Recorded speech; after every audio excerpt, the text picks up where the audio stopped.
It's time to play ball. Welcome to the podcast with no limits. Whether it be sports, current events, or random thoughts, this is the place to step in and stay a while. Your host is a proud alumnus of Rio Hondo Prep, a former minor league baseball umpire, and a man with strong opinions. Welcome to the Get Home Safe podcast and your host, Matt Ursuma. Hey guys, and welcome to another episode of Get Home Safe. We have a great interview for you today. It's a Friday edition of the podcast, so we love to talk to some people from various backgrounds, different times, people from different times I've crossed paths with over the years. And today we're doing something a little different. I've talked to a lot of officials before, football, basketball, baseball umpires.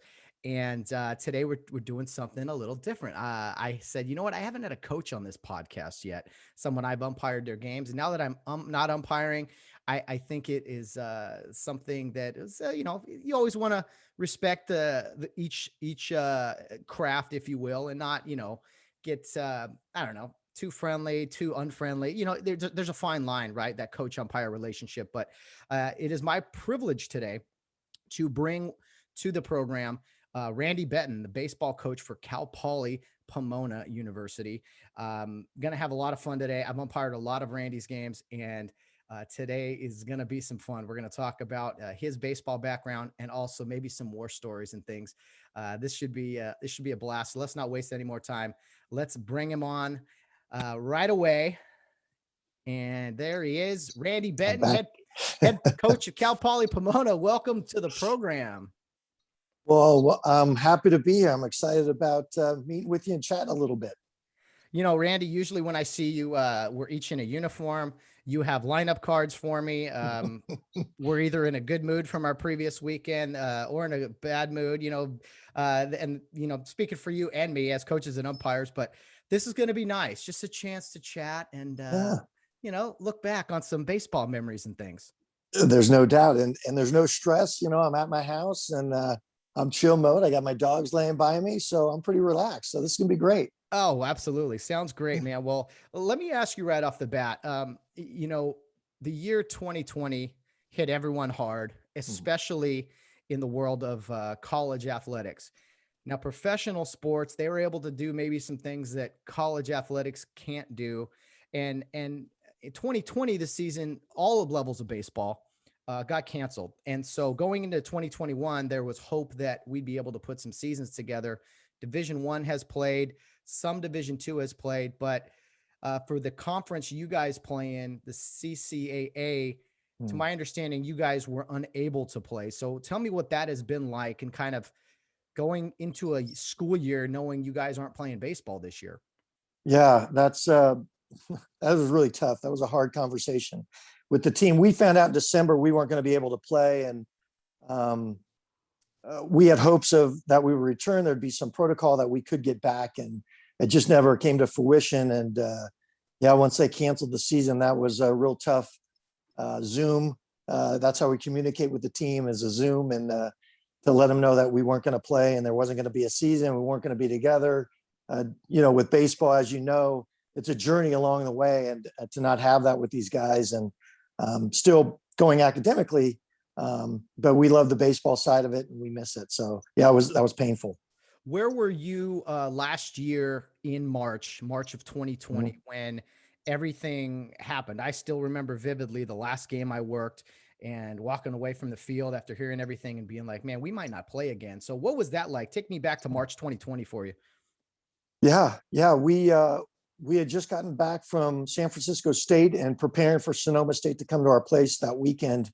And the Sonoma coach called me and just said, hey, I don't think we're going to come down. I'm like, okay, I knew this was going. I know COVID was kind of coming around a little bit more. And he said the team's not comfortable. The parents aren't comfortable with us flying down. And I called my administration, said, hey, it looks like we're not going to have a game. So we need to go through the steps of canceling the weekend or suspending. I remember that was the big thing, is we're going to suspend a little bit. And we used that word with the team. We held a meeting saying, hey, we're just going to suspend play for a little bit, have a long spring break and we'll be back. And then it just went further suspension or postponement. And then it went to, okay, the season's over. So we were at home in the cage. It was a rainy day. I still remember it too. You say you remember the last series.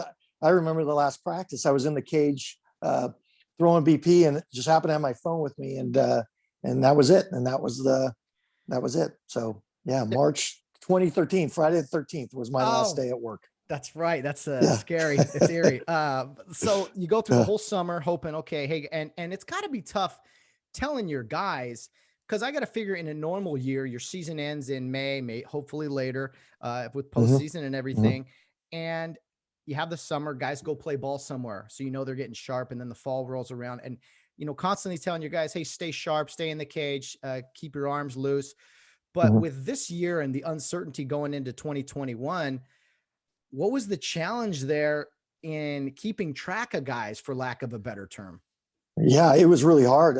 With the campus, what they wanted us to do, I'm trying to word this as best I can. We weren't allowed to deal with or meet with the players only on Zoom calls. We couldn't, we couldn't make it mandatory. So we couldn't say, hey, I need you to get in the weight room 3 times a week. Well, gyms were closed. We didn't have anything available on campus. Parks there for a little bit were shut down. So guys were just finding anywhere that in the street, they were just trying to play catch or hitting their backyard cage, wherever they could do anything. And they couldn't report back to me what they were doing or what they weren't doing. So I just took it on good faith. Like, hey, we're going to come back. I hope you're ready to go. We're going to hit the ground running once we get back. And that was kind of through the summer. Then going into the fall, same thing. You're on your own. Here's kind of some suggested weight workout programs, body weight programs, push-ups, sit-ups, pull-ups, whatever you could do, home gyms. Make sure we're dry swinging, we're playing catch into net, whatever you could do. But I couldn't monitor that. I couldn't proctor that. I had no way. They couldn't even send me video of them working out. It was a little panic for us coaches, but also had faith that we've recruited the right kids, that they were going to do something on their own. And then once December came and we found out we weren't going to play, then after that, I was like, okay, I don't know who's going to do what at that point. So we just kind of focused on the academic side after that. So tell me, as far as the kids, I mean, a college player's lifespan is not very long, and you throw this whole thing into the mix. The fact that the conference wasn't going to play baseball this year, it had to be disappointing when you look at other conferences in the division, some schools even up the street from you guys that are playing baseball, and you're like, why can't we? But as far as like an eligibility standpoint, what did it mean to the players? Did players end up looking elsewhere? How did it affect your program in that way? Yeah, that's a great question. I'm going to be transparent here. I told the guys, if they could transfer, you should try and transfer. We played 20 games in 2 years. And as you alluded to, your baseball career is short. There's only a short period of time. So academically, they were still moving forward, but athletically, the NCAA kept giving them years back. We weren't playing, so they were using those opportunities to get drafted or be seen or win championships or complete their eligibility. So we had a few kids transfer out. Most of the kids stayed. A majority of them stayed because they were, getting closer to that degree, which is the most important thing. But yet, obviously, the opportunity to play baseball was important to them as well. So they just, we just tried to stay as positive as we can in that aspect. But it was really, it's been really hard on those guys. I think that is incredibly honorable of you, because I don't know if a lot of coaches would have done that. A lot of coaches probably said, hey, stick it out. Hey, we're in this together, all that stuff, but I think it seems like you and your staff had the best interest of the student athlete at heart at all times. And that's what that speaks to me about. Yeah, that's true. That's what our program, it's family based. We always say that. I know every other programs say it's family based, but truly we care about the kids and we care about their careers, not only athletically, but academically. And those are the two most important things. Obviously off the field, we have an open door policy. If there's anything that's going on, we'll help them, listen to them, guide them if we can, or just listen, just be there to help them in any way that we can. So yeah, we told the team it's going to be painful if you do leave, but there's no hard feelings. We completely understand it and we're willing to help you. And we did what we could. I didn't want to see. I told them I didn't want to see him leave because I love them. I truly do. I love these kids. They're like my own kids. But I also want to support them in any way that I can to be the best version of themselves. And if they feel like they need to transfer out, then by God, let's do it and find a place that you're going to play. Yeah. Well said. Very well said. Well, yeah, Randy, you've been the leader of the Cal Poly Pomona program for quite some time. Yeah. Now, when was your first year at Cal Poly Pomona? How long have you been there now? Yeah, this is a crazy story too, man. I mean, I got all these crazy stories that come up with Coach Betten here. I actually took the job mid-year. Mike Ashman retired in October, so that was the fall semester or quarter system back then. And I took the job in January.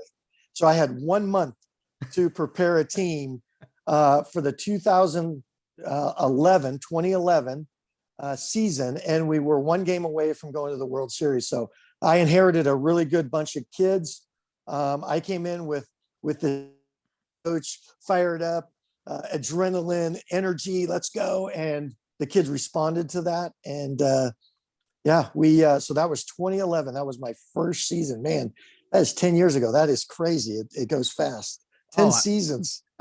Well, I bet. And Ashman now is a coach for the Angels, right? Mm-hmm. Yeah, that's correct. Yeah, he throws BP and he's a hitting coach, assistant hitting coach with the Angels. Awesome stuff. Well, before him, John Scalinos is a legend at Cal Poly Pomona, not just a great coach, but someone who really inspired young men to be the best at whatever they were doing. Fun fact, he actually spoke at my baccalaureate when I graduated in 2003. So it was great hearing him speak before he passed away. But so what do you make on taking the reins of the Cal Poly Pomona program that had a strong history? Especially, I mean, the field is named after, Coach Scalinos. I mean, just take me through what that was like in taking the reins of a program with that type of history and following in the footsteps of a man like that. Yeah, boy, if I can do a quarter of what this man did, I've achieved something. And honestly, when I took the job, in a roundabout story, the guy that mentored me, Dennis Rogers, was mentored and played for Coach Scalinos. So in a roundabout way, it all came full circle for me to be the opportunity, I guess, better word, to be the skipper and head coach at Cal Poly Pomona. It came full reign for me, but man, I can't live up to that guy. That guy, Jimmy Ramos, who's on our staff, he's been connected with Cal Poly for over 40 years, played there, coached with Coach. I always ask him, what would Coach do here in these certain situations? Maybe on the field, maybe off the field, what would Coach do? And Jimmy gives me what Coach would do. Man, what a well-respected man. And I just try and, honestly say a little prayer going, Coach, guide me today, man. Help me to, make you proud of this program and guide it in the right direction, that how you would want it done. Honestly, I do that, sometimes daily, sometimes weekly, or if we're in a slump or something, hey, put your guiding hand on me, man. Help me do what you wanted me to do. And, I always have Dennis who I can call and go, hey, what would Coach do here? It's not, and he always says, it's not what Coach would do. It's what you're going to do. And I'm like, oh man, okay, that's too much, but like I said, if I can just do a little bit of what he did, not only wins and losses, but the impact that he had on kids' lives and now grown adults' lives, and guys still come back, alumni still come back and say, hey, Coach meant so much to me. Or you, like you said, hey, he spoke at my graduation, baccalaureate, whatever it was. I have that all the time. I'll get emails saying, hey, Coach did this, did that for me. And I hear those all the time and I go, man, what a special man. What a special story this guy had.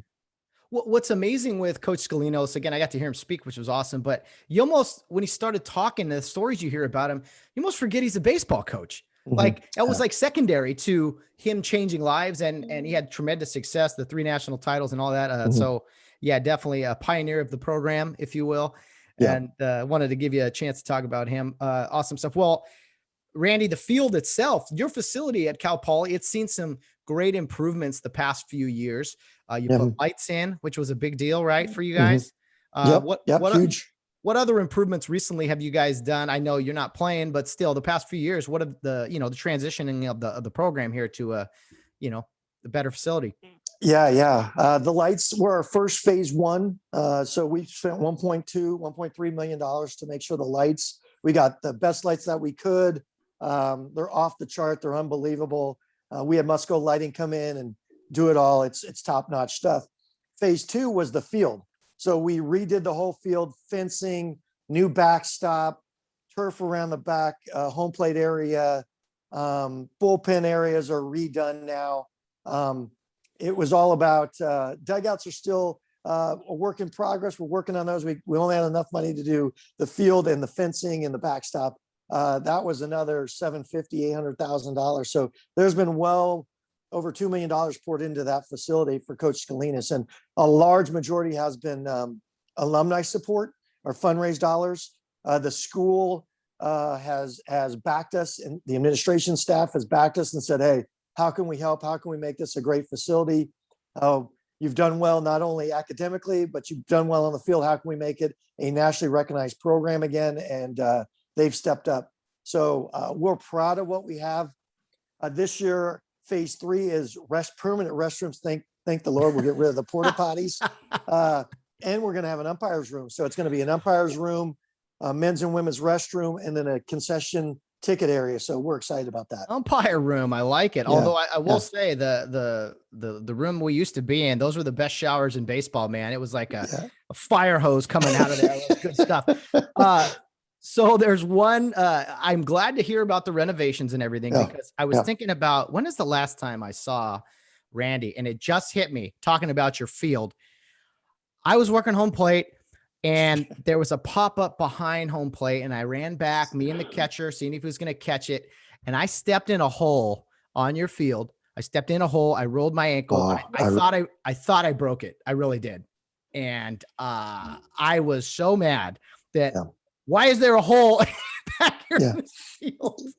I remember that. I can remember because I came out and checked on you. I mean, which any person would do. And you were limping around, and you didn't want any part of me because you were mad. Like, how do you have a gopher hole or a hole over there? How does this happen? And I'm like, have you? I don't know what to tell you. But you know what? You were a Chief, and I think you hung in there, man. You didn't limp around. You got down the bases. You gave me the best effort you could that day. That was you did. I swear. Hey, that's all I ask is, as all you umpires, is just give me. And you had a crutch where you could have said, "Randy, man, my ankle's broke." Yeah. But you grinded it out. I remember you came in the dugout. You cooled off a little bit. You came in the dugout. I think you might have got some tape or let the trainer look at it or something. And you finally like, what's going on here? And I'm like, hey. I was a little hot because I knew. I was like, oh man, yeah, that really hurt. I think I missed a game after that, and the rest of the year I was hobbling, but made it through it. Man. Us umpires are used to getting hit by baseballs and things. But that was. Oh, I'm glad there's turf back there now. Make sure there's no holes in the turf, huh? After that, I usually pride myself on making sure there's none of that. And you just happen to get like in a sink. I don't know. It was scary. It was scary. Honestly, I did think, I thought you went, I mean, I've seen some umpires go down, but you went down quite awkwardly too. I thought that was it. I thought you were done. Yeah. I was, just this uncoordinated kid running back. And I'm like, no, I stepped in a hole that shouldn't be here and didn't see it. I got snipered from the light tower, but you got the call right. You got the call right. Oh boy, it was embarrassing. So anyway, Randy, I've umpired a lot of your games over the years, usually at least one series, a season, sometimes a couple, at home, on the road. We cross paths, and so we have a few stories that we can share, I'm sure, if you're willing to. I told Barnes the other day, actually, Bill Barnes, who I record with, put a show out every Wednesday, the weekly Wednesday weigh-in with Bill Barnes, where he vents and lets out his life's frustrations. But Bill's a former umpire, for those who don't know, and umpired a lot of your games. I said, Randy Betten's coming on. And he said, man, that's great. And I said, Randy's really good at, he's good at tackling assistant coaches, because I've seen him do it a time or two. Oh, yeah. Oh God, you were there for that. Yeah, that's right. That was bad. My favorite memory at Cal Poly, and we all laugh about it now. In the moment, it wasn't fun. Yeah. game one of a doubleheader, and it was like a 4-hour game. And I think it was a check swing. I even sent it down to my partner, and he said no. And assistant coach yours, Mr. Brett Latchman, jumps the rail. He's coming out after me, and you're grabbing him or whatever. And he gets to me. I eject him. He spikes his hat, and he said something along the lines of, "Damn, Matt, I really like you, but you bleeped us today." And I was like, all right, we're done. Anyway, that's my side of the story. What was yours? Yeah, I remember that one. Gosh, I remember that was it was a ball, as a check swing ball in dirt. I think if I recall that. Yeah. And we threw it, and then the catcher threw it away, right? Yeah. Oh my God. It's something like that. Mm-hmm. And Latch came flying out. I'm trying to grab him, and he's much larger man than me, and he's swinging me around, and finally I'm like, all right, let him go. Let him, I couldn't stop him. He was going to say his piece. I remember that. And, it's in the heat of the moment. We're all competitive. And I know you guys want to get it right. It's not one where you're like, hey, there was no intent there, but sometimes moments get the best of us at that point. But I remember that play now. Yeah. Christian Kelly was the catcher. Great Christian's catcher. playing. He's playing in AAA with Pittsburgh. I think he's now with Seattle, to be honest with you, but great catcher. Yeah. So, God, that was, and that play didn't make or break our season, but we made it feel like it did, Of course. Every play's a big play. And he came out so funny. I think it was my first college ejection, actually. And I didn't know that. And I'm like, he spikes his hat, and it was so funny what he said. God, I was like, not at the time. He was like, I like you, but you have to today. Like, oh, okay. Yeah. I really did. And it's just, I remember that. I do remember that. So funny. Christian. Well, fun thing about Christian, I don't know why I remember all these things, but I do. Yeah.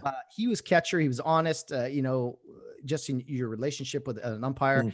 And, he'd catch that pitch, that was off the plate that you guys threw for a close one to get the kid, and the parents, the moms behind it. And he, you ball it, and all the moms would lose their mind. And he would laugh and kind of over his shoulder to me, like, "Oh, you got to love moms, right? Moms want every pitch."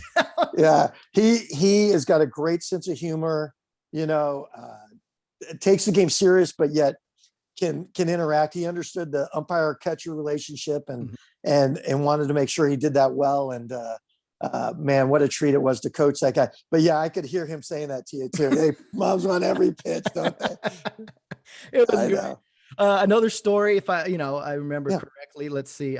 Both of these were at San Bernardino, and Cal State San Bernardino, Fiscalini Field. Lovely place. Not really, but anyway, historical place, we'll say, for a former Cal League. And I was to play at the plate. A kid slid in, and I thought that he got in there under the tag. I thought, and you came out. It wasn't heated or anything. It was just like, man, it looked like the ball beat him and the tag was down. I said, Randy, he got his foot on the plate before the tag was applied. And you looked at me and you go, Matt, he slid head first. I went, I got nothing. I remember that one. That's why I'm almost hyperventilating, because I remember you kind of gave me that look like, you're right. What do you want me to do? But what are we going to do? There's no redos. You can't send everybody back. I just remember going back, and the coaches go, "What do you got?" I go, "I think I won, but we didn't win." It's just, you just kind of go, "Well, yeah, I think he knew he got it wrong." But that's good. There's ones that come to about. I remember that one. You pulled it out of me because I remember it. And, sometimes we get them right. As coaches, we'll be like, hey, it's not, when I argue, I try not to go straight at it unless it's really wrong, and I don't feel like we got the right call or the right position. I honestly love the game of baseball in a sense where I understand there's judgments. It's quick. It's bang, bang. I've umpired inter-squad games. It's not easy. So I understand it's hard, but yet I just want to get it right. I want to be in the best position to make the play. These guys have worked extremely hard. I just want to get it right. Yeah. So that's all I ask. So I try and go out and go, hey, what do you got? Tell me what you got. This is what I saw. Could we maybe get together? If we can't, just okay, I said my piece. Yeah. I know some guys like to go out there and just be like, hey, squeaky wheel, throw their hands up and down, be all over the place, and hopefully get it changed. And I'm like, you know what? They might be right. I might be right. But at the end of the day, it's just baseball. It's baseball. You Yeah. know, I mean, we're not going to get them all right. Yeah. But we try our darndest. Randy, I have an answer for you. It's not a good answer, but here's my answer. And you know, you talked about Bill. There was one in that 2011. I'm going to bring this up if you don't mind. Here we go. Okay. Yeah. We lose. He's the crew chief, and it's the championship game to go to the World Series. Mhm. And it's the ninth inning. We're down by 3 runs, and we got first and third, and a left-hand hitter up, and they're holding the runner on. And I'm like, man, what are they doing? Hold the runner. And Bill's at third, and they do the old quick 31 play, and my guy gets picked off. And I go running out there, and all I said to Bill is, "This is how it ends." Like he looked at me and goes, "I don't know what to tell you. This is how it ends. You should have saw that they were holding them." I mean, anyways, he gave me the whole, and I go, "Bill, I wasn't mad." Yeah. I was mad at the time, but I was like, this is how it ends. He's like, yeah, this is how your season ends, just like that. So I live with that one still. I will never they've taken that out of the game, but I'll never lose on that one again. I told myself so. What's funny is Bill said that story actually a few times. He's mentioned that. So it's funny to hear it from your side is exactly how he said it. Okay. Corroborated, of course. That's how it ends, Bill. That's how it ends. Yeah, he said that.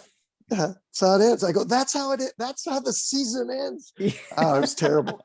Whatever. Oh, and then the last one I have, it was at San Bernardino again. And I'll try to paint a picture for everyone on this. We showed up, and I don't like saying necessarily, some guys are really like, oh, I got a great relationship with this coach, or I have a great rapport. It's like, it's a fine line, really. It's like, it's not really a friendship relationship. It's just, it's a business relationship type thing based off mutual respect. But anyway, I showed up, and I was working with 2 guys I had never worked with. They were from out of the state, actually. And one of them I did not trust. I'll just say that. And first inning starts, I got both dugouts screaming at him. He warned you, and then like he ejects the other coach right away. And I'm going, this is going to be a long weekend.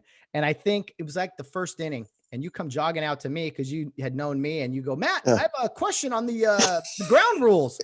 And I roll my eyes. I'm like, this isn't a great question. And so you start pointing at the outfield fence. I'm at third base, and you're pointing at the outfield fence, making it look like you're talking to me about a ground rule. And I played along, and I said, it's going to be a tough weekend, Randy. You know, the ball goes under the tarp, you know, whatever. I said something along the lines of, look, we're all here with people we don't know or probably trust. We're just going to have to get through the weekend. Like it is what it is. So I remember that conversation just because we were like doing the whole pantomime thing with, the pointing at the outfield wall, talking about something completely different. Yeah, I totally remember that. And you were coaching third because they're out of the third base dugout, or I'm coaching third. You were umpiring third. And I think I ran over there, right? Is that correct? And, that's it. And we were looking over there, and I go, what's going on? What I missed? Like, why is everybody all, fired up today? I is it going to be a tight zone? And you're like, that's exactly what and I remember running back to the dugout going, that's fair. I will say with umpires, and you paint a good picture. It's a business relationship. It's mutual respect on both sides. And I know how hard it is. Yes, I want it right. And yes, I want a fair game. And we understand, there's going to be some good plays. There's going to be some tough calls. There's going to be some close calls, but all we ask is a fair game. And for the most part, we get that. And it is that respect. It's not, hey, I favor this guy or favor this guy, or, hey, I like this umpire. I understand zones, and I know which guy's zones. And as long as they're with consistency with that, there's not going to be any issue. Because I hate arguing balls and strikes. I'll be honest. You guys hate it. We hate it. It is what it is. But in that mutual respect, I think you defined the coach umpire relationship the best there. Yes. Oh, absolutely. Yeah. And arguing zones, it never really ends well for anybody, really. No. And sometimes it makes things worse. But, I always tell people this regarding baseball. Baseball umpiring the plate itself, it's very difficult in the sense that it's an imaginary box, and it's another human's judgment as to what that imaginary box is. So you have to live with that at times as to what it is. And I've been on the field with really good guys and really bad guys. And it's just funny to me that there's all this scrutiny at times. It's like, man, this is an imaginary box and a guy won't swing at a pitch that he thinks is that far off or whatever. And I'm like, don't leave it up to another guy's judgment. I mean, if it's an egregious pitch, that's one thing. So that's just my 2 cents as far as umpiring goes. But there's nothing worse. I got to tell you, because is it the same way with coaches? Let me tell you that. Let me ask you this. As an umpire, when I know the 2 schools I'm going to, I usually know the coaches who I'm dealing with. And again, it's not a favoritism thing at all. I want to make that clear, but you look at the names and you're like, okay, this is going to be tough, or, hey man, this should be an easy weekend because these 2 coaches are pretty, they're competitive, but they're not going to cross the line. Whereas as coaches, is it similar in the sense you look at names on a list who your umpires are and you're like, oh boy, or, hey man, we're going to be fine this weekend. Yeah.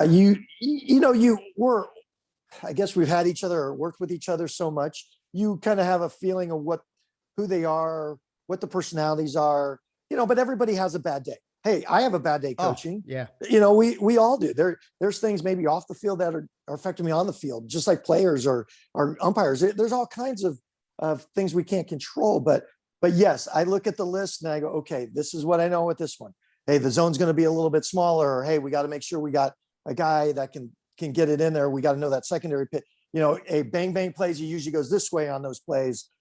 Hey, sometimes he doesn't get always in the best position. So let's, make sure we're not chirping, or maybe he's got a short fuse. So I'll tell the team, hey, no talking to the umpire. You shouldn't talk to him anyways, but no addressing, even if you think it's an outrageous call, you keep your mouth shut. I'll protect, you know what I mean? Yeah. Maybe the guy's got a short trigger on that and players get a 3-game suspension. I only get 1. So, hey, rather get me thrown out. But yes, we know who they are, but again, we want to have that mutual respect. And I honestly just look at who we got and go, okay, we know what we have today. This is how we're going to have to deal with, because there's no change in an umpire. You can't bring in a replacement guy and you just deal with it. So let me ask you this. When you've never seen a guy before, you've never heard of an umpire before, what are some things you look for this is the thing with coaches is they have a million things to be doing. I'm sure dissecting the umpires isn't your main thing, but is it a good thing if you don't notice anything about the guy, or are you kind of looking at some characteristics or umpire traits in guys when you've never seen them before? Well, if I've never seen a guy, I'm just looking is he going to give me an effort? What's his body language like? What's his energy like? Well, if I go out and make a pitching change or whatever, is he communicating with me? I love it when I never have to see an umpire for a whole weekend. I never have to go challenge a play or just, he's not even in the picture. It's just easy. It's smooth, but not all games are like that. But you know what? A funny thing is, as I keep notes on games, I'll keep notes on umpires. Like, hey man, he got in a great position. He gave me the effort. Hey, I went out and addressed him this way. You start to figure out personalities. And you, as a coach, just like I know my players' personalities, I start to learn umpires' personalities.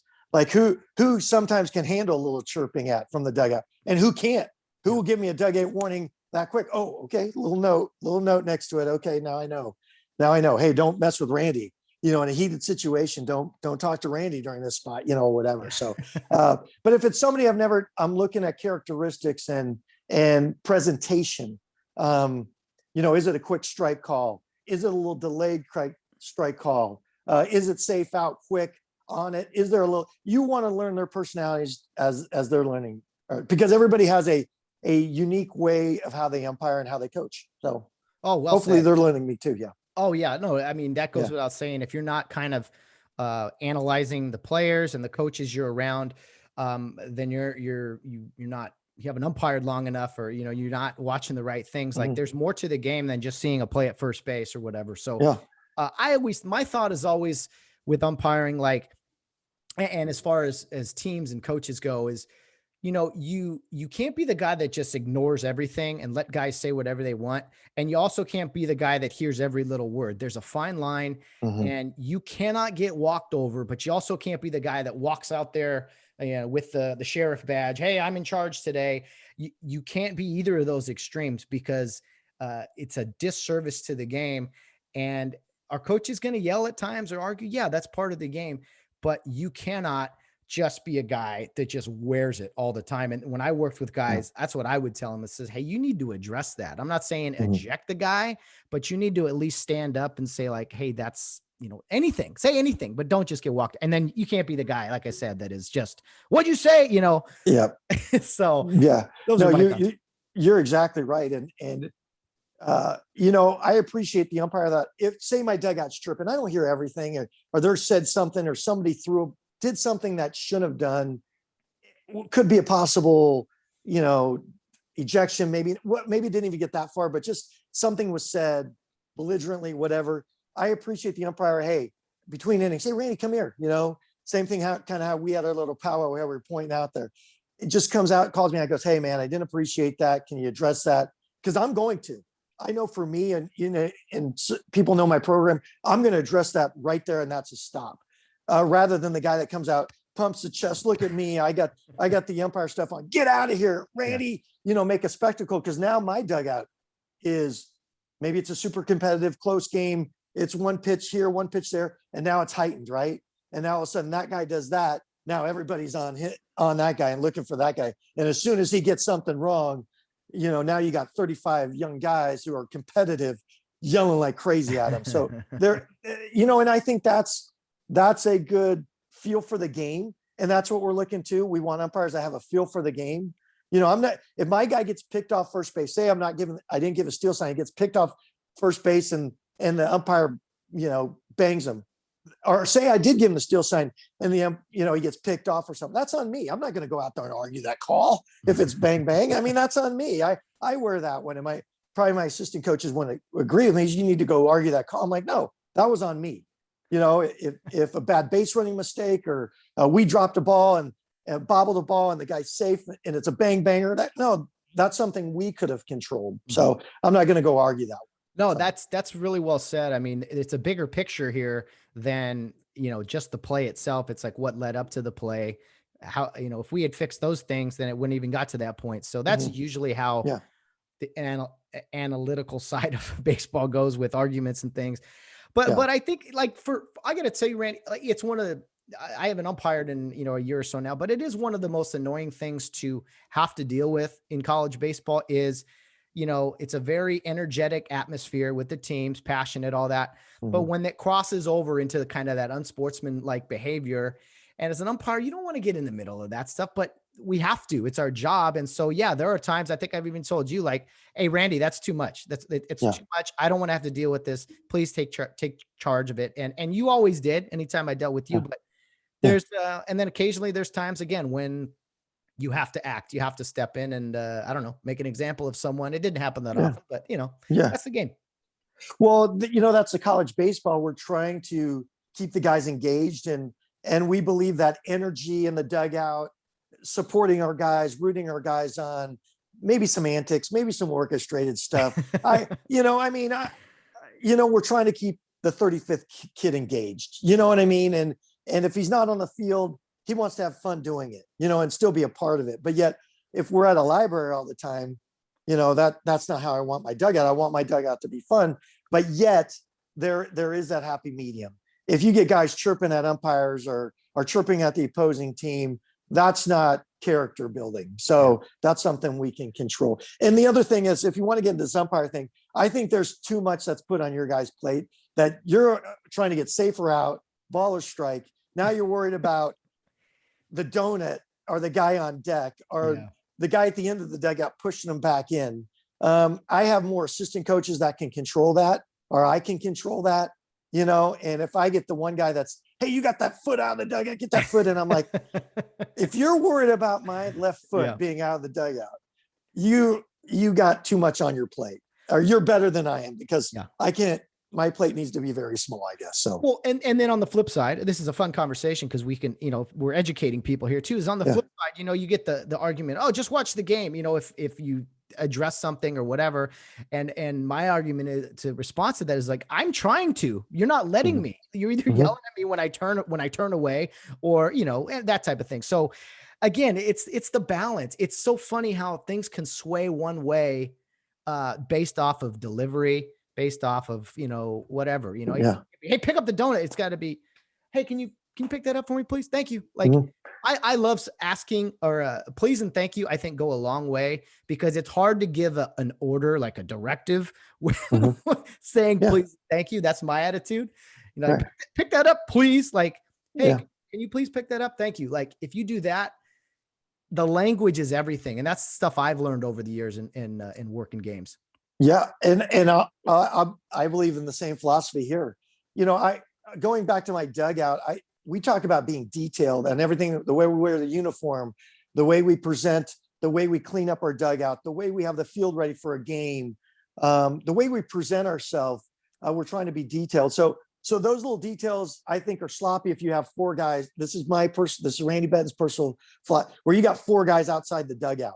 And I know COVID now, and you see that now because of COVID restrictions and guys in the dugout. But when it wasn't, you know, I didn't want the donut out. I wanted all the bats put away. I wanted you to have baseballs. If you look over at me and go, hey, I need four. I wanted my guy hustling out to give you four baseballs, not throwing them at you or handing them to you, doing it the right way. Hey, making sure you guys had water, making sure you guys, because you have a job to do and I want you to do it the best. And if you're worried about something that I can control that maybe affects not an out or safe call, but just you doing your job, that's a detail. And I want to be on top of that before you have to tell me. And there's sometimes it slips. Hey, Randy, man, the donut, or hey, get that guy back in the dugout. Oh man. Okay. Yeah. Hey, get in here. You know, I'll make a mockery, tease that guy in the dugout so it won't happen again, you know, because honestly, your guys don't want to deal with that. You just want to get it safe out, right or wrong. You know? I just thought of another play, by the way, another random thing that happened to us.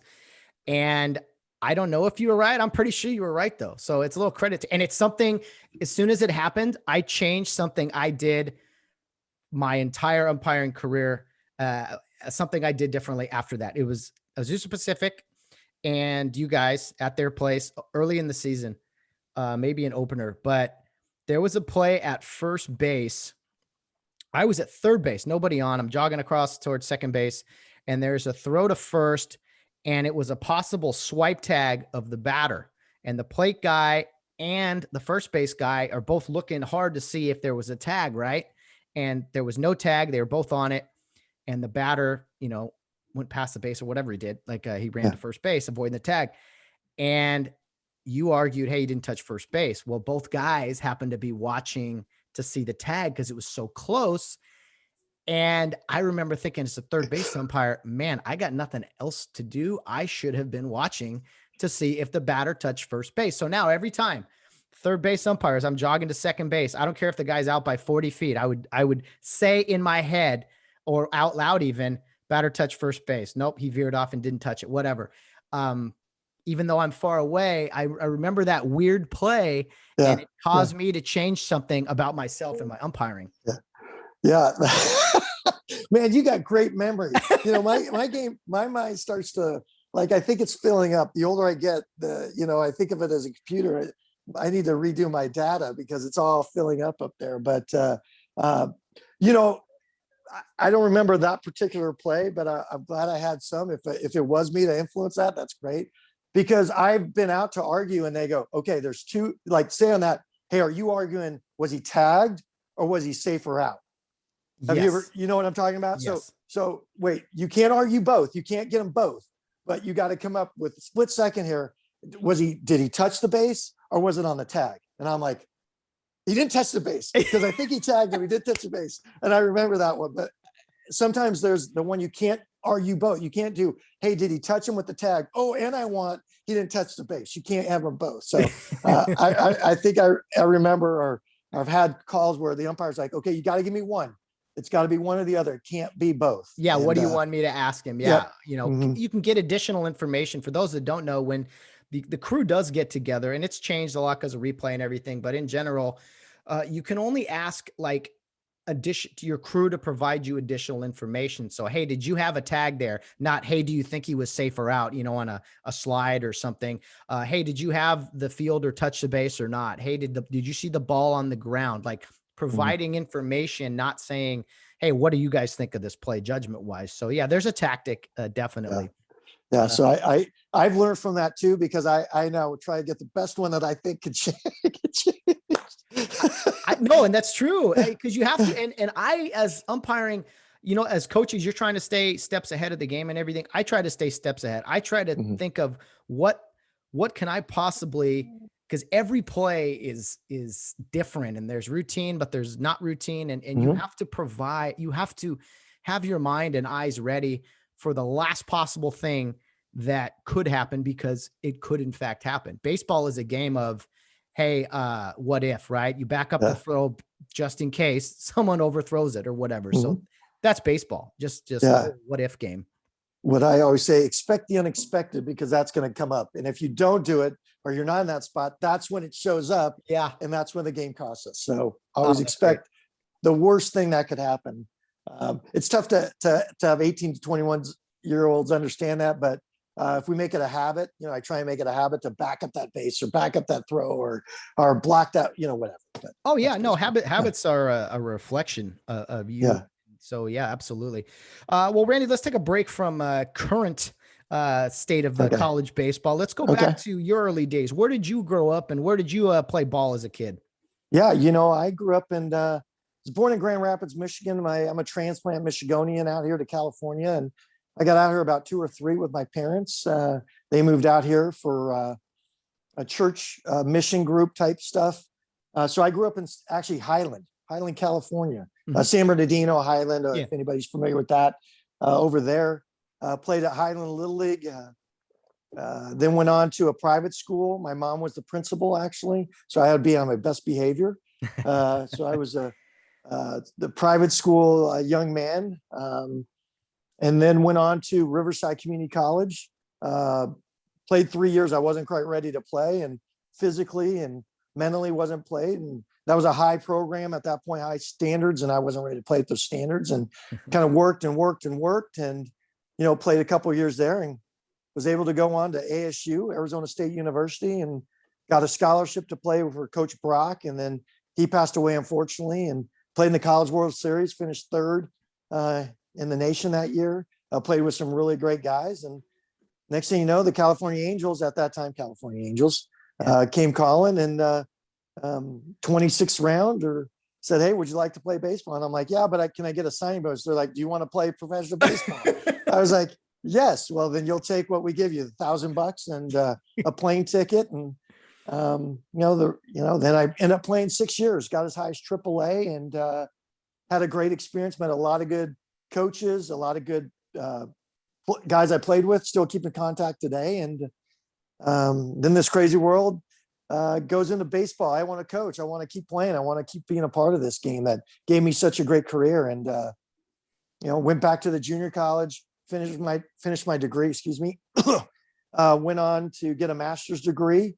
Thought I was going to be a junior college coach, and wasn't meant to be. Went over to UC Riverside, which Doug Smith, Andrew Checketts, Nathan Choate, Rusty McNamara coached with some great guys over there. Just to name a few of the Inland Empire guys. Yeah. And, Cal Poly, I knew Ashman was going to retire, and interviewed for the job and got it. I've had some great assistant coach. You mentioned Coach Latchman. Brent Latchman was a great addition and helped really get this program up and running with myself and Jensen Torres, Joe Villa, Jimmy Ramos, Stacy Parker, Kevin Bowler. I mean, I could go on and on. Yeah. Tim Burton. I've been lucky to be surrounded with a lot of great coaches to help me get to where I am today. So that's my story, and that's my story in my little nutshell there. I like it. Well, a lot to react to. So yeah, I've been to Grand Rapids, great city. Umpired there for the West Michigan Whitecaps. Yeah. I don't know if they were around back when you were a kid there. Yeah, no. Nope.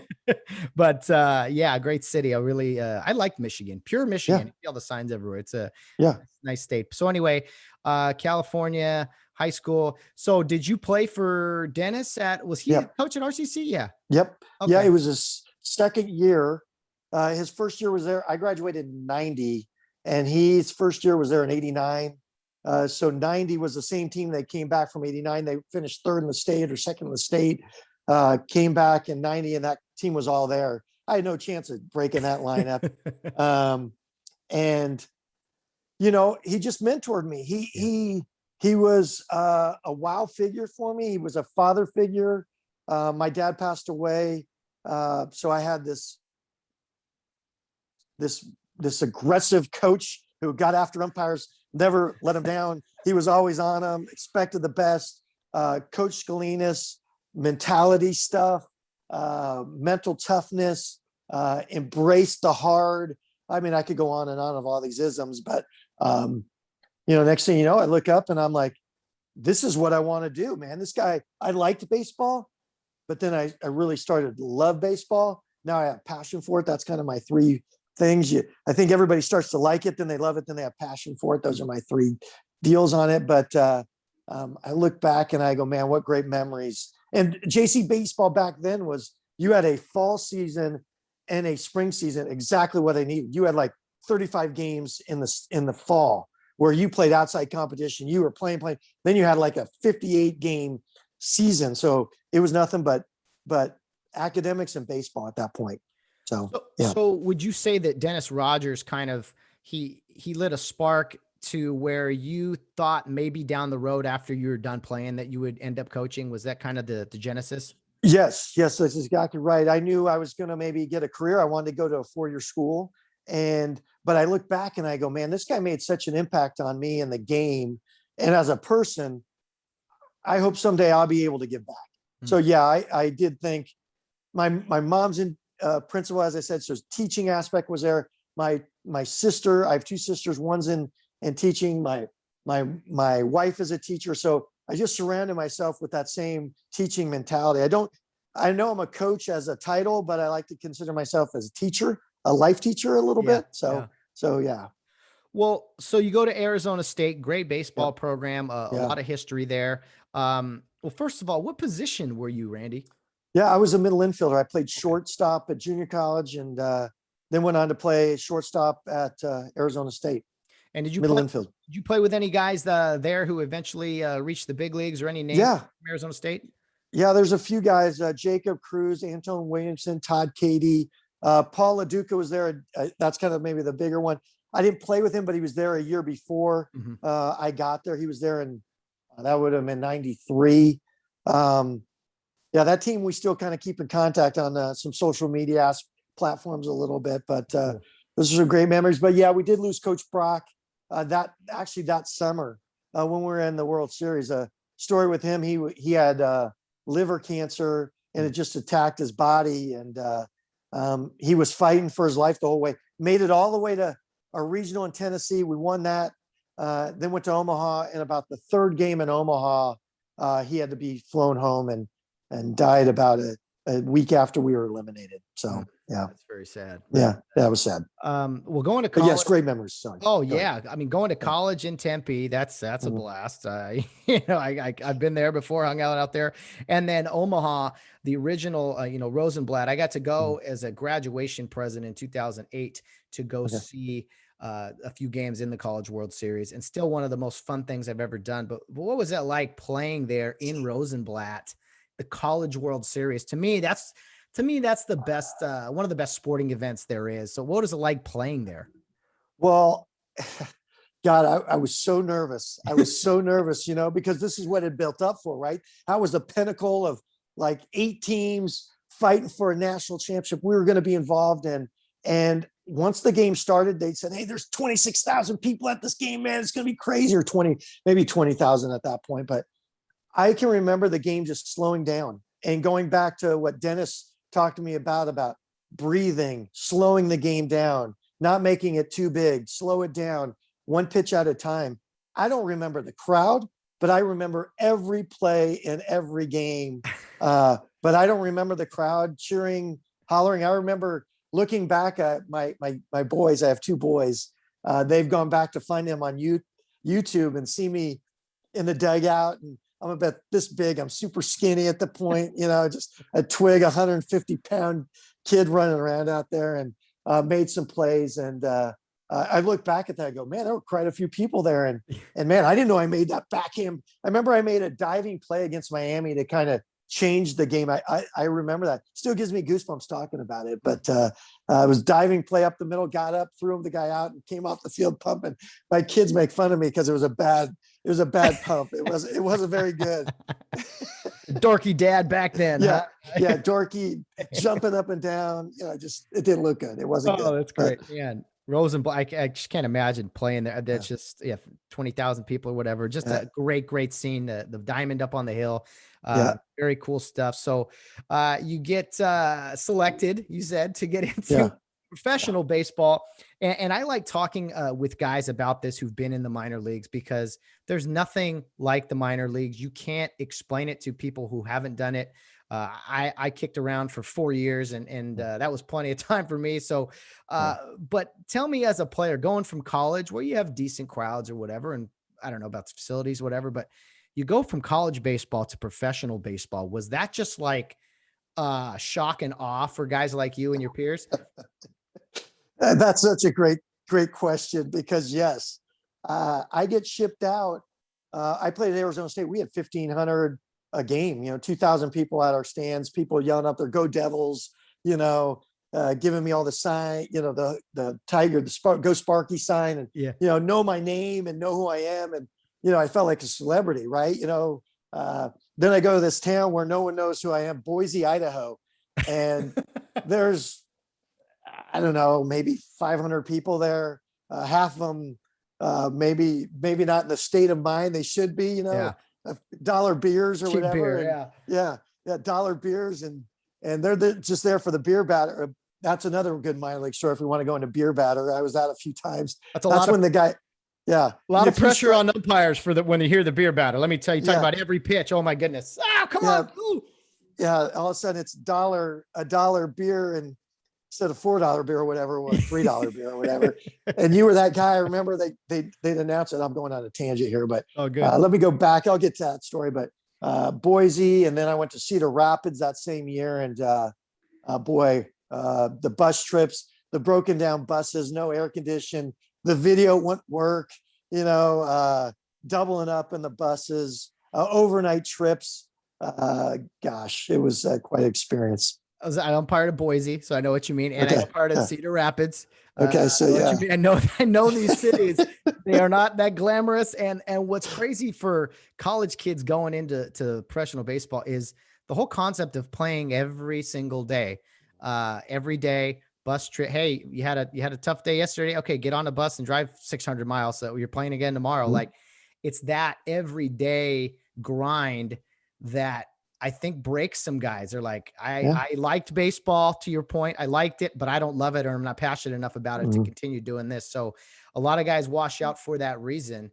And for you to do it 6 years, man, really speaks to your competitive grind and greatness there. Yeah, I appreciate that. I mean, I think I should have an award for 6 years, but 6 years in the minor leagues, never a day in the big leagues either. But I always had that dream. But yeah, those times where you're 0 for 4, 0 for 5, or lose a heartbreak game, shower, maybe there's no one there to support you, give you a hug after the game.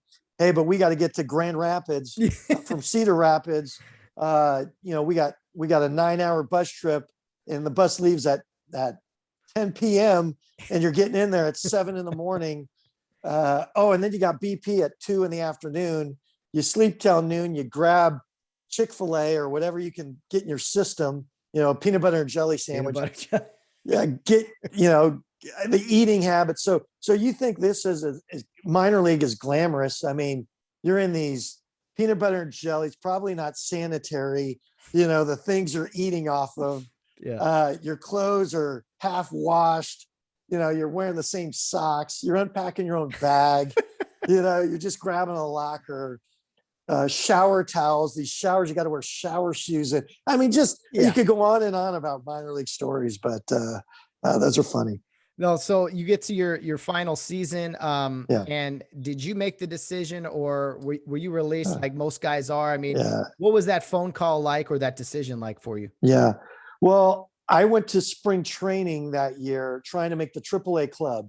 And I told myself, if I don't make the AAA club, I'm done. I'm going to walk away. I thought I had a good relationship with the Angels where they weren't going to release me, but they weren't going to keep me in extended. I wasn't going to be 27 in extended spring training. I was just going to bow out. Cause I think, we all, the game all taps us on the shoulder, says, hey, that's enough, or we get released. Right. And, they gave me, the Angels did awesome with me. They said, hey, we're going to send you to Lake Elsinore. So I live here in Riverside. I wasn't married at the time, but they said, we'll send you to Lake Elsinore and we'll make you a player coach because we know you want to coach and we respect what you do and how you do it. And I said, you know what? That's a great, I'm in. I'm in. You're going to make a little bit more than a player would. We'll make it higher than what you made in AAA. We'll fulfill that contract. And I was like, great. Well, little and behold, about halfway through the year, I never played in a game at Elsinore, but I threw BP, I hit fungos, I mentored some of the guys.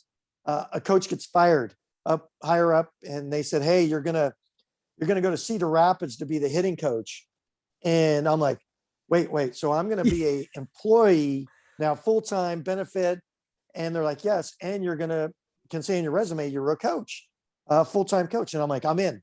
I took the job and had half a year, did reports, was able to work with the players, got to meet some great coaches that were there. I knew them already. So I fit right in. I was this young, wide-eyed, ready to throw BP 100 miles an hour. And these poor guys didn't know what was coming. And they were halfway through the year, and, some wanted to move up, some were getting sent down. And anyways, it was a great year of seeing what a coach's lifestyle in the minor leagues was. So I got to see both the player and the coach.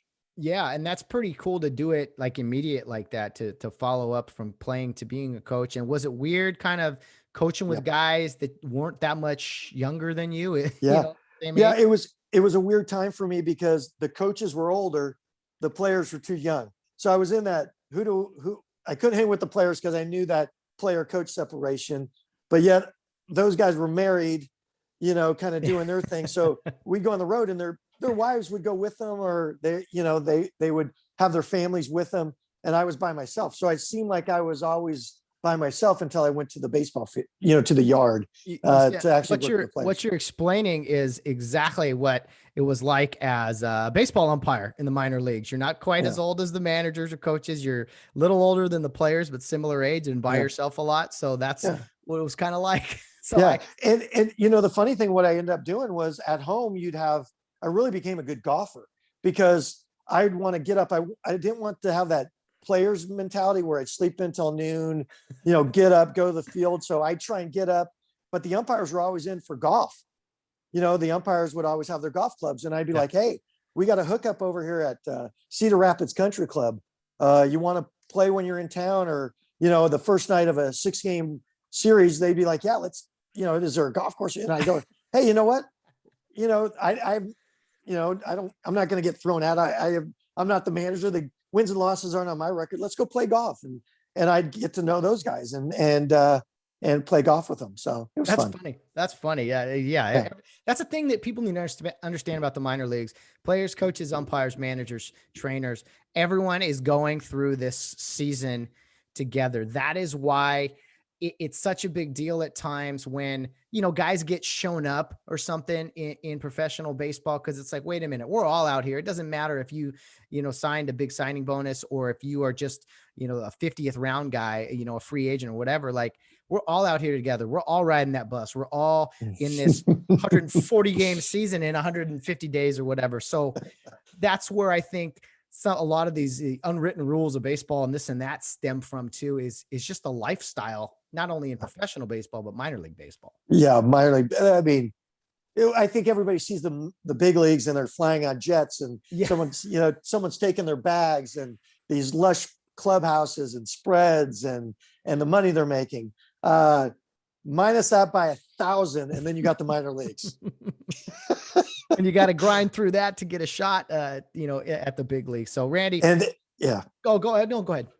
No. And then, there's so many factors of why you shouldn't get to the big leagues. That's why the 1% of the 1% of the 1% get there. Not only the talented guys rise, but they can deal with adversity. They stay healthy. They don't get sidetracked. It's a grind. It really is. That's all I want to say. Sorry. Oh no. And honestly, the guys who a lot of guys like the stars we all know, Mike Trout was in the minor leagues a year maybe, or Yeah. whatever it was, guys like that aren't in the minor leagues very long. There are plenty of guys that put in a 5 or 6 year career to get to where they want to be. But, that's why I admire minor leaguer players, everybody, umpires, because you get involved in something that, if you're honest with yourself, you really don't have a realistic shot of attaining, but you're going to try for it. And that is something that's, I think, very admirable, guys. Yeah. Yeah. You're putting yourself out there. You have passion for the game or love the game, whichever stage you're in, and you want to see how far you can take it. I mean, we've taken ground balls and thrown balls and our whole lives. And then you think of, hey, how many guys get an opportunity to play high school baseball? Then you think of all the percentages. Well, who gets to play in college? Okay, what are the odds we continue to beat as we move up? And that's pretty damn good. That's pretty damn good odds to get where we did get, in the minor league. So unfortunately, we never all got to the big leagues and made millions, but we beat a lot of odds to get as far as we did. Absolutely. And so you go from coaching in the minor leagues. How long did you coach in the minor leagues before you came back? Just one half season. That was one it. half season. Okay. Yeah, And then you came home. Yep. I was going to get married that year, and my wife was like, hey, I think that might be enough of that. And, I knew the college lifestyle was where I kind of wanted to go. A little bit more. I thought I could make more of an impact on the kids and get back to the game a little bit more. I think baseball is what I do. It's not defines who I am. And I think in the minor leagues, you spend so much of your life doing that you miss so much along the way. And not that you can't enjoy life but your family gives up so much for you. And I wasn't willing to do that. I wanted to be, my wife was working at the time and supporting and paying all the bills. So I wanted to be present. So good decision. Real good decision. Yeah. I'd say so. So you got right into coaching. You said RCC was your first stop? Yep. RCC after Cedar Rat or after the Angels, Dennis hired me on as I was adjunct faculty. So I taught a few activity classes and then, just helped him out for a couple, 3-4 years. I think we won a couple state championships. I think it won 3 in a row, 2000. Man, these years run together, but I think it was 2000, 2001, 2002. I was there in 2001 and 2002 with him on those championship runs. And then, it was a great time. Great challenge to, he let me have full autonomy of the infielders and kind of go with it and learn by doing, and then recruiting. I've just kind of figured it out as I've gone. It's been great. Well, you mentioned some other names, after you went to UCR and you coached with, Doug Smith, and you said Nathan Choate, who's now the LMU head coach. You've learned from a lot of different people, but outside of like Dennis Rogers, who are some other coaches that you yourself kind of learned the most from as far as coaching goes? Not necessarily baseball, but there's baseball and then there's coaching baseball. And there is kind of a transition there that guys go through. So as far as coaching young men, who are some other guys you learned from besides Dennis Rogers? Well, in a roundabout way, Coach Scalinas. I never coached under him. I never coached against him. I just have heard the stories and know what he was as a person and what he was as a coach. So in a roundabout way, Dennis and Jimmy Ramos have given me that. Obviously Doug Smith, Gary Adcock, Brian Green. I'm going to go into the family of RCC here a little bit. Yeah, it's a lot. Andrew Checketts. He has a major impact on me on recruiting. Nathan Choate on recruiting, on pitching evaluation. Him and Andrew. Andrew's at Santa Barbara, UC Santa Barbara. A lot of it has been observing from the guy across the field, Coach Horton. I've never coached with Coach Horton, but from across, Dave Serrano. Gosh, man, I'm going to miss some names here, but Mike Gillespie. Those guys had maybe not coached me or I coached with them, but seeing how they run a program from the other side have had influence on how I coach today. And things I look for, because maybe I got exposed. They beat me on something. I'm like, I'm never going to let Mike Gillespie go hit and run 3 straight in a row and be successful in all 3. I'm not going to let that happen again. We're going to pitch out. We're going to do something different. I'm just using that example, or the safety squeeze, or just maybe something in a game, are just seeing how they handled their self as professionals. That's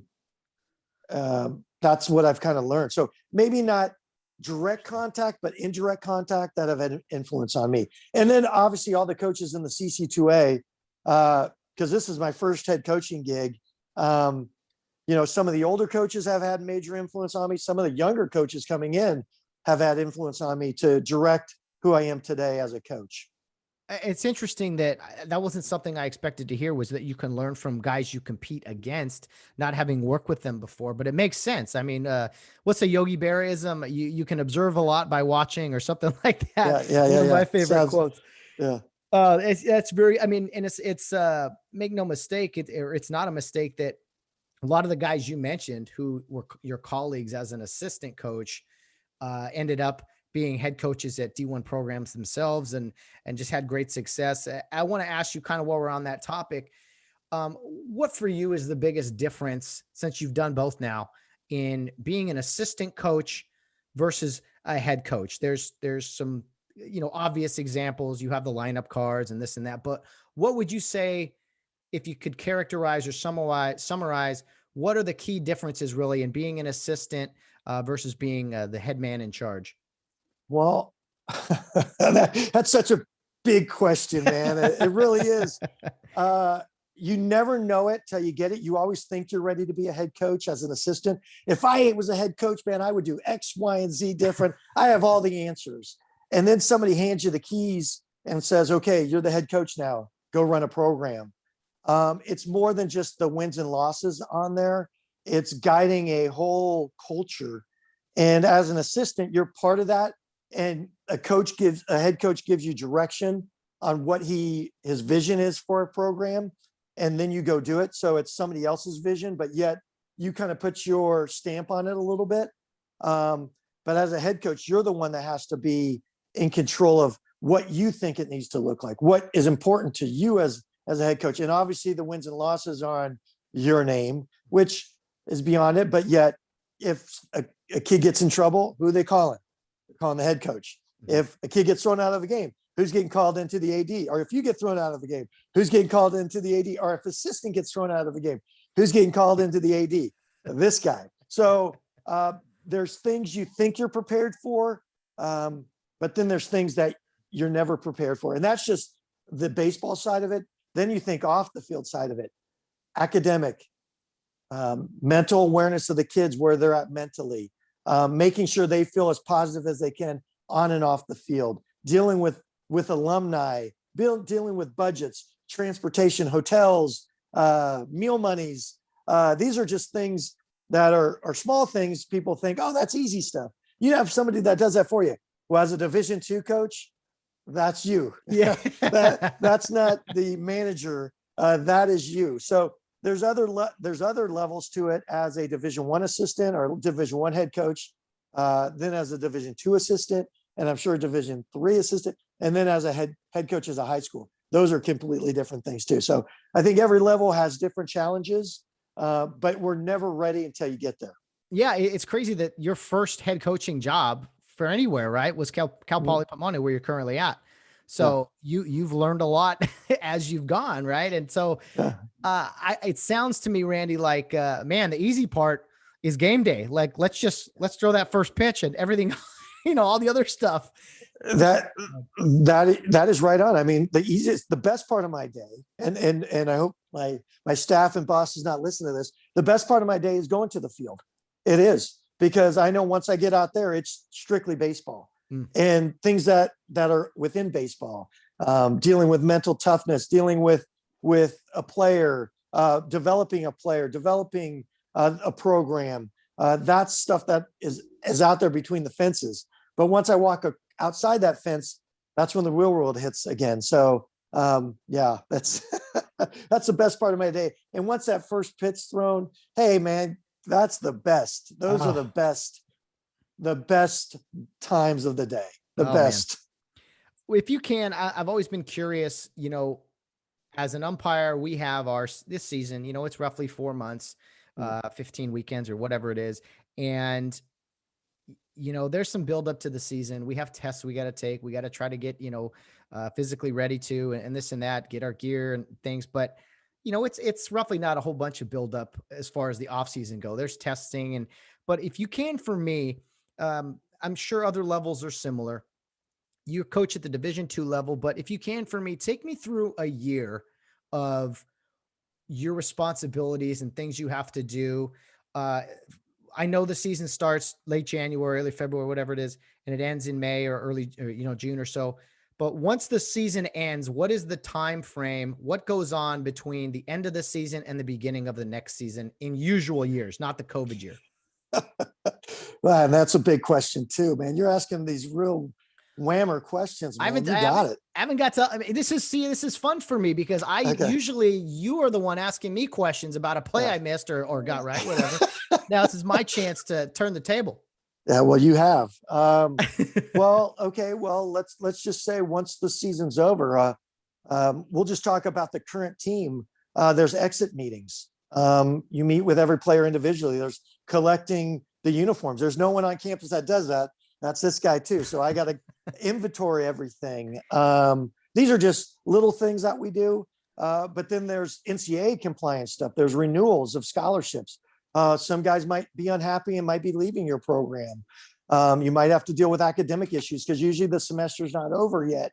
So you kind of let the finals get through and then you meet with the kids. Well, what about summer ball? Guys going out to play summer ball. What about recruiting the guys that are graduating? So these are all things you thought about during the year, not just, that weekend, but you thought about through the year. But as you go into the summer, by NCAA rules, it used to be before COVID, you couldn't work with the players. So it was getting them out to go play the summer, making sure they're happy, going to come back, making sure you retain your staff. Not only, at Division II level, there's not a lot of money spread around for assistants. So you got to make sure those guys are coming back. Like I said, then inventorying, compliance issues. There's certain tests that I have to take via NCAA rules that I need to make sure I'm up to speed with recruiting tests and things like that. Then I usually get a couple weeks off in the summer there for me just to usually after all that's done, that's when I usually get sick. I know that's going to sound where I get a cold because I can finally let my body down. Yeah. Because I'm on full go. I'm on full go. We're going 1,000 miles a minute. And then all of a sudden, finally, I let my body relax and I get sick. I usually get sick in that June, July, August, and then August kicks in and it starts over. It's getting kids into school. It's recruiting a new class. It's getting kids back after summer school. Who's injured? Who's healthy? Then we go into the fall and starting all over. Even if it's a big group returning, I assume they know nothing or they forgot everything, and we go back to redeveloping. And then winter comes, and then we take a little break there. And then once after Christmas, it's full nuke until June, baby. It's full go. And that's how I like it. But that's kind of it in a nutshell. I mean, I could go into more pieces of it, but that's great. No, that's great. I've always, because, in college athletics, it's like a year-long process. It's not just the weeks you're playing or, a couple weeks before of practices. You got your fall practices, you got your workouts, you got all kinds of things going on. So I was curious about kind of what a year looks like. Are most of your guys, talk about recruiting, are most of your guys, like, how do you go about recruiting guys knowing that if you go out after really good players, chances are, I mean, realistically, they're signing Division I somewhere. Now, do you get a lot of D1 bounce backs? Do you have to kind of really structure the type of guys you go after because most guys will sign D1 probably? Or take me into the recruiting process at Division II. Yeah. Division II is a little unique. There's the rules are changing constantly with the NCAA, but there used to be a Division I bounce back where if you were say you played at we'll use Santa Barbara as an example, and you weren't playing or getting the opportunity or just didn't have the great experience, you could come back to D2 and not have to sit out a year. So that's where we became attractive for Division I bounce backs. But what I do in the recruiting is look at what we're returning. What are our needs? Okay, we need 3 pitchers, we need a catcher and an outfielder. Okay, well, we lost some power, so we need to find a power hitting outfielder. Okay, well, we've done some showcases, we've done some local high school, we have connections with scouts, local high schools. We've been to some showcases where we've seen some kids and made lists of kids that we fit in that 20 whatever class, the 2021, 2022 class, whatever they fit in that. So we've made notes or reached out to make contact and say, hey, if Division I, we know you're talking to some Division I schools. If that doesn't work out, we just want you to know Cal Poly has interest in you. Okay, thank you, coach, but I want to see what UC Irvine, UC Riverside has to offer. Then I'll give you a call. Well, UC Irvine, UC Riverside never materialized. Hey, they call us back and now they interest and that's how we get some of the freshman kids. Because everybody inspires to go to the highest level they can. And we totally understand that. But there's some kids that slip through the cracks on that side of it. Junior colleges is a big point of emphasis for us too, because it's a ready-made player. Usually it's the kid that's an all conference, all state, all American type kid that we'll get, that fringe Division I kid that we'll get that maybe got overlooked. Division I doesn't give him love. Well, Cal Poly gives him a little love and we love on him. And next thing you know, he says, hey, that's a great program, great academic school. It's affordable. It's in a great Southern California area where scouts come. They've had players drafted. And I think I want to go to Cal Poly, and they got scholarship money. Oh, great. Okay. Yeah. It's a win-win. It's a win-win for everybody. So now I know Division I is 11.7 scholarships, whatever that's supposed to mean. What is Division II scholarship? We are, I think, 8 full, but we're not even fully funded. We're 4.2. So the thing about the state, the UC system, I'm sorry, the CSU system, is it's so inexpensive. So a smaller scholarship for us really helps the family out considerably. And you can package those deals. So say your financial aid, and we give you, just use round numbers, $3,000 and you get full financial aid. Well, you can add that to your scholarship or to your package is what we call it. So that can go to books or living or however you want to use it. Yeah, I think it's definitely probably a better situation for the CSU because I was a CSU kid. Okay.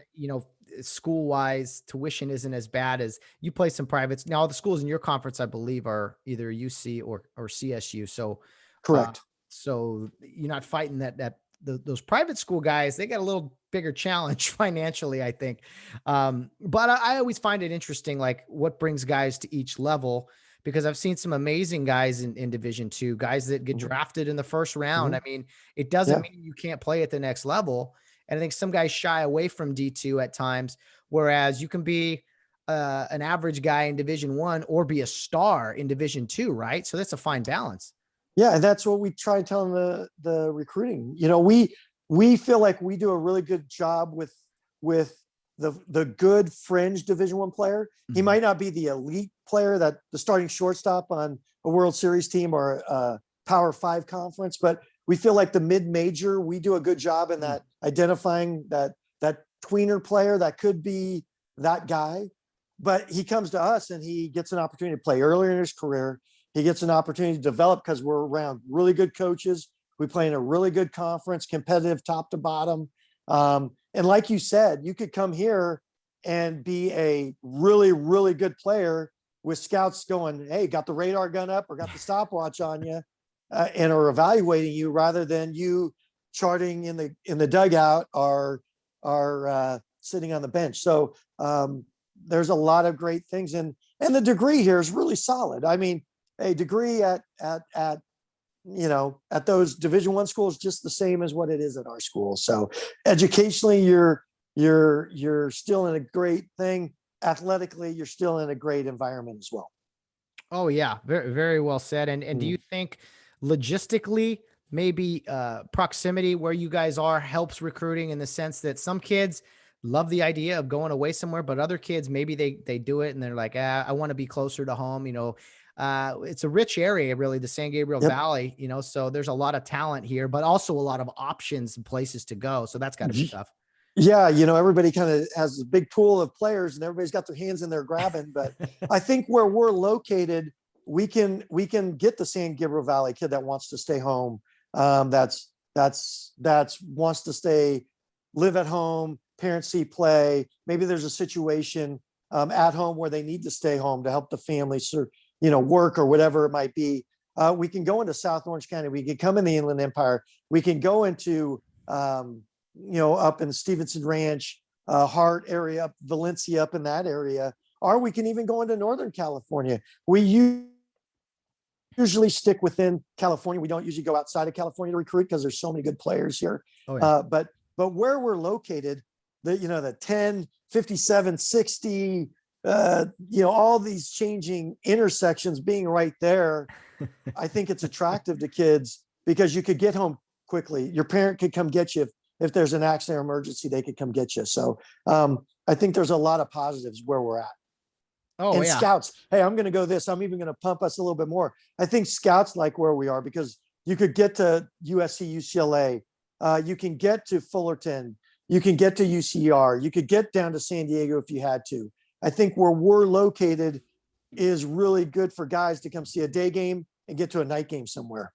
Absolutely. That's a great point. I mean, you see it all the time. And I mean, I remember umpiring some games where it was, who was your big stud pitcher, giant guy, Cody something. Cody Ponce. Yep. Ponce. Yeah. I mean, he was a first rounder, a high draft pick, and he's playing, he's pitching against the APU kid. I forgot his name. He was really Stamont. They're both in the big leagues. They're both in the big leagues. Yeah. I remember umpiring the first game of the season, and everyone's like, yeah, you got that game. I'm like, what? And it was just like, these two stud pitchers and a million scouts there watching. I'm like, man, what a way to start the season. Yeah. Both big leaguers now playing at D2 schools. Yeah. They went to, I remember that game. And I think that's the game you're talking about, the swipe tag, but I don't know if you had the plate on that one, but yeah, I did. both guys throwing about 98 miles an hour, 1,000 scouts, 1,000 cross checkers, brass from every organization. And that's at a D2 level. That I heard that was the most attended professional game of any game all year, at least in our area, because of those two guys. I don't doubt it. I remember looking behind me going like, oh man, I got all the eyes on me. I got a lot of umpires behind me here. So who better get this one right, man. Well, and pitchers like that, I mean, the game's almost easier to call because it's like, yes, no, yes. Yeah. It's everything is just so fine tuned that, it's what to expect. And that always helps. So, I always find recruiting interesting.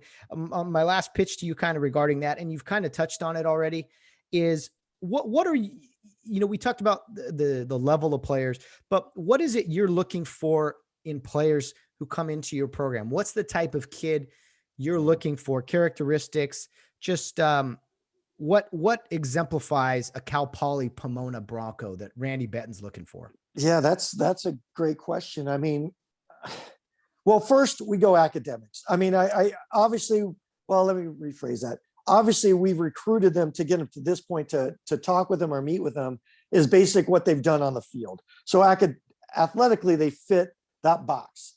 Then we look at their academics. Okay, they fit that box. Then we meet with them face to face. I love to get a feel for them, but what I'm looking for is good character. I want someone that can handshake me, look me in the eye. They kind of got a sense of humor. They can laugh with me. Baseball is really important to them, but yet getting a degree is just as important. Being a part of a family, being a part of being successful, not winning and losing, but being successful. They want to be successful in every avenue of their life. I kind of ask a lot of questions when we first meet because, like I tell them, as I'm recruiting them, they need to be recruiting me. They need to find out what Randy Betten's about. But going to that is as I try and ask a lot of questions, because in that short 2-hour visit, I want to know what makes this guy tick. I want to know, does he like to be coached hard? Does he like to be given a hug? Is his family at the game important? I get to know who's made a major impact on them as a grandfather, a family member, a mentor, coach, someone out there. I try and get, so it's a broad answer, but yet I try and get a good feel. I don't have really a button that I push and to go, okay, I'm looking for this kid. I like different personalities in the dugout. I do. I like to have everybody from different backgrounds, It's great. different cultures. It just makes our dugout better. I want it to look like the world looks. I want there to be some guys that may be quiet, some guys that are loud and boisterous. I like that. I think that makes us a really solid program. So there's not really just, like a tight thing. I do look for certain boxes to be checked, but within the boxes, I like some personality. Personality, character, that's those are great Yeah. things to look for. And yeah, that's one thing I like about athletics is you push aside all the craziness of the world. Hey, this Mhm. is my team. I don't care where you're from, what your background is. Like, we're all in Yep. this together. This is us. So that is Mhm. one great thing about sports is that beliefs and all these things, that's all put aside. It's like, this is us. We're all together. Yeah. As far as the kids you recruit, you've been a head coach for 10 years now. I've asked a few people this.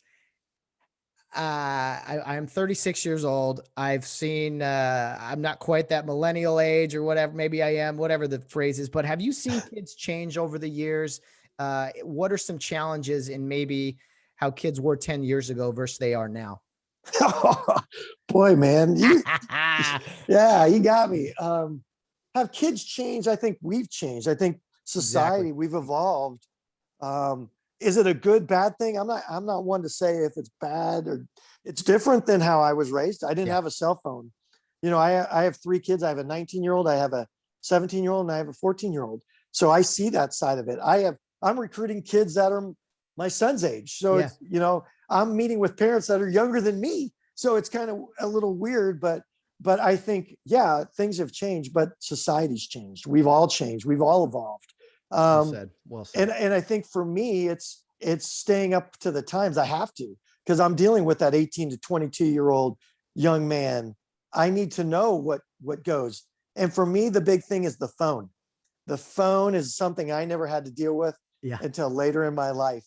And we pass notes or, gossiped or whatever. These guys are exchanging text messages or likes or are not liking something fast enough. I'm finding out all the do's and don'ts and I'm terrible at it. I'm on the social platforms because I need to be relevant or up to speed with it. I try not to post anything. I try and retweet things that are about our program. But I am on there, but I follow things just to know what's going on. But my kids will be like, Dad, who runs this or who does that? You need to get up to speed with things. I'm like, oh, okay.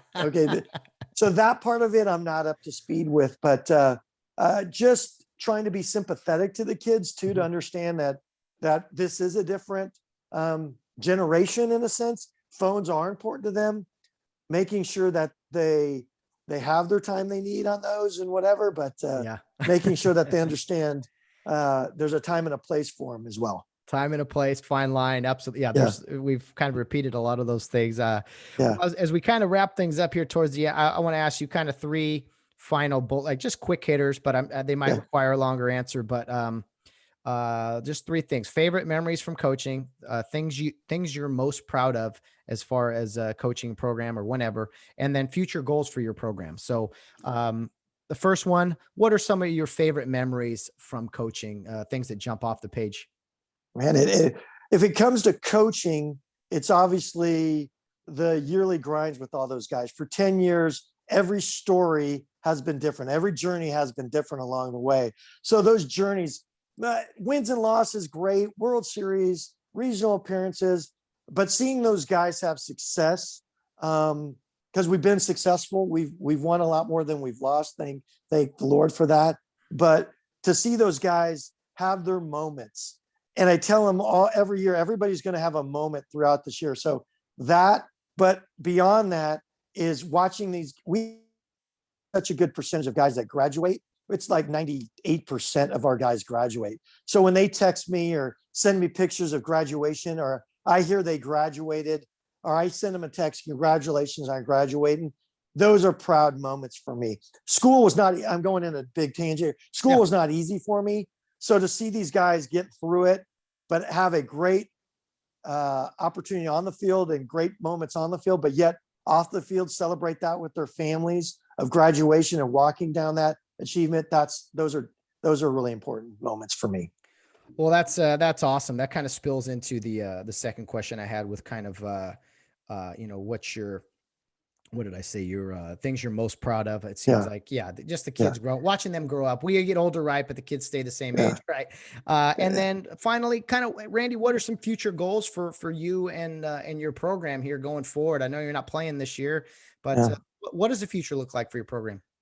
Well, continue to do what we've been doing, and once we're playing, and that's being successful on and off the field, developing young men, developing our coaching staff, developing our culture, continue to evolving the program, because as you mentioned, Coach Scalinas' name is on this field. I'm trying to do my best to keep pushing those phases forward. So phase 3 of our program is permanent bathrooms. And I don't know if I mentioned this or not yet, but permanent bathrooms, getting rid of the porta potties, thank goodness, getting rid of those. So we'll have umpires room and men's and women's restroom and a concession areas on site. Then after that, getting permanent seating, stands, press box. And then the last final phase would be a permanent clubhouse with showers and lockers and Hall of Fame rooms and new batting facilities. So kind of that's what I'm going to continue to do. That's my goal as I continue to push this program forward. I mean, I had this vision for where we would be, but did I know it would take 10 years or get to where it is today? No, but I thought we could. I thought it could get there, and continue to keep recruiting good, solid families that want to give back, because that's what it's been. It's been our alumni that have helped us out and gotten back to us, and that's what I want to be in 5 to 10 years or 3 years or a year from now. Great. I hope we're stuff. talking a year. I hope we're talking a year from now and it's all completed. But I want you back next year to come on this and tell me about all the success and things that have been built and everything. That would be great.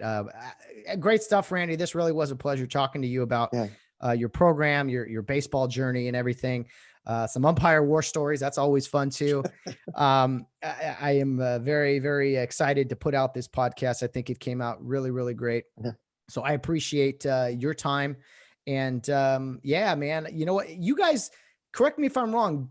Didn't you guys win the 2019 CCAA tournament? Yeah. Okay.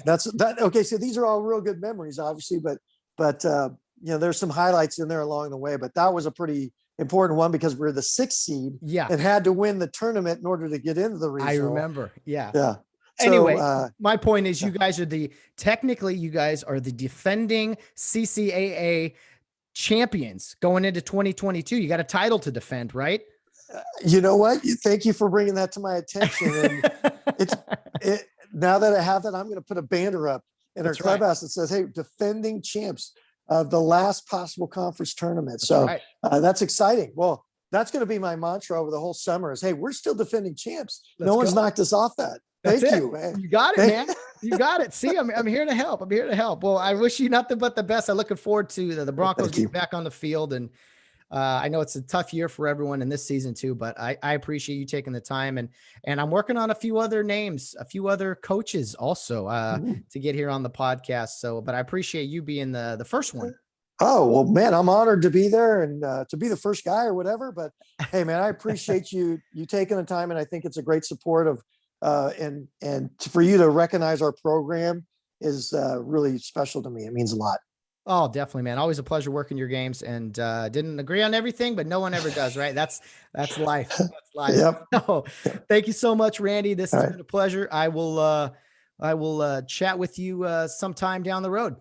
Sounds good. I'll look forward to it. Take care, Randy. Okay. All right. Thank you. Bye-bye. Well, what a pleasure that was, chatting with Randy Betten on the Get Home Safe podcast. I just thoroughly enjoyed every second of that. It's like I said, many times on the field with Randy. He runs a great program, and wishing him and the Broncos nothing but the best in moving forward. So guys, thanks for tuning in today. Hope you have a great weekend, whatever you're doing. But guys, as always, no matter what you're doing, whether you're out on the town or rounding third base, get home safe.